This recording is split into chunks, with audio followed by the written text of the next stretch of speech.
September is Baby Safety Awareness Month, and we want you to know the basics about keeping your sweet bundles safe. There are some things that we want to show you may not have considered. So let me bring in Dr. Hansa Bargava. She is a pediatrician with Children's Healthcare of Atlanta.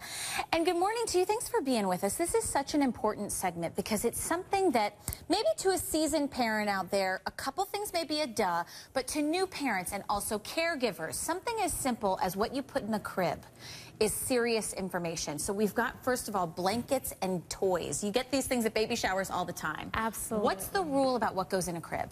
Well, these things are really cute, the beautiful blankets and the stuffed animals, but the rule is nothing in the crib except for the baby. And the baby should be on his back to prevent SIDS, which is the #1 cause of infant death under the age of 12 months. What about something like for warmth? You need to cover the baby with a blanket. What kind of blanket should you use and how should you cover them? Well, I think that it is important to keep the baby warm, but there's nice clothes that the baby can wear, and really that's what you want to stick with, the warm clothes. The sleep suits. The sleep suits, okay. The sleeper suits. And here's the other thing you mentioned that's so important. You may know this, your caregiver may not. Yes. So debrief them on your rules in your household. Absolutely. In fact, 1/5 of SIDS deaths do occur in a non-parent home. Parents, caregivers, sitters, relatives, those are all people who may not know that a baby needs to be put back to sleep. Actually, when your baby gets older and moves on to solid foods, there are certain types of chairs you say they need to use. Absolutely. So a baby who can hold their head up and sit properly should be in a high chair.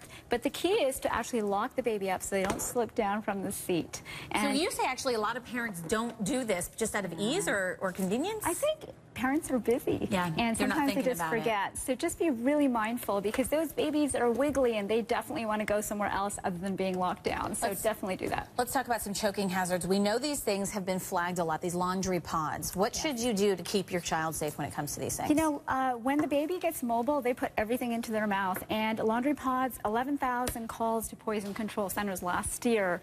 So it is an issue. These need to be locked up or don't buy them.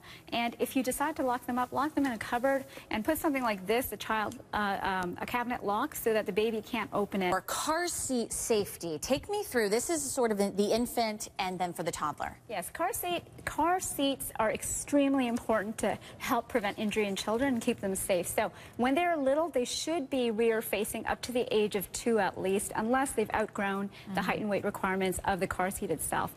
After that, you move on to bigger car seats that are forward facing. The key is to make sure that they're latched properly at the back of the car into the seat, and also the baby's latched into the seat as well. And that's another issue that you want to take up with a caregiver who might be bringing your child home, or the grandma who's taking your child around. Make sure that the car seat is locked in properly, and also the seat belts are on the child properly. Dr. Hansa Bargava, thank you so much for being with us. We so appreciate it. Glad to be here.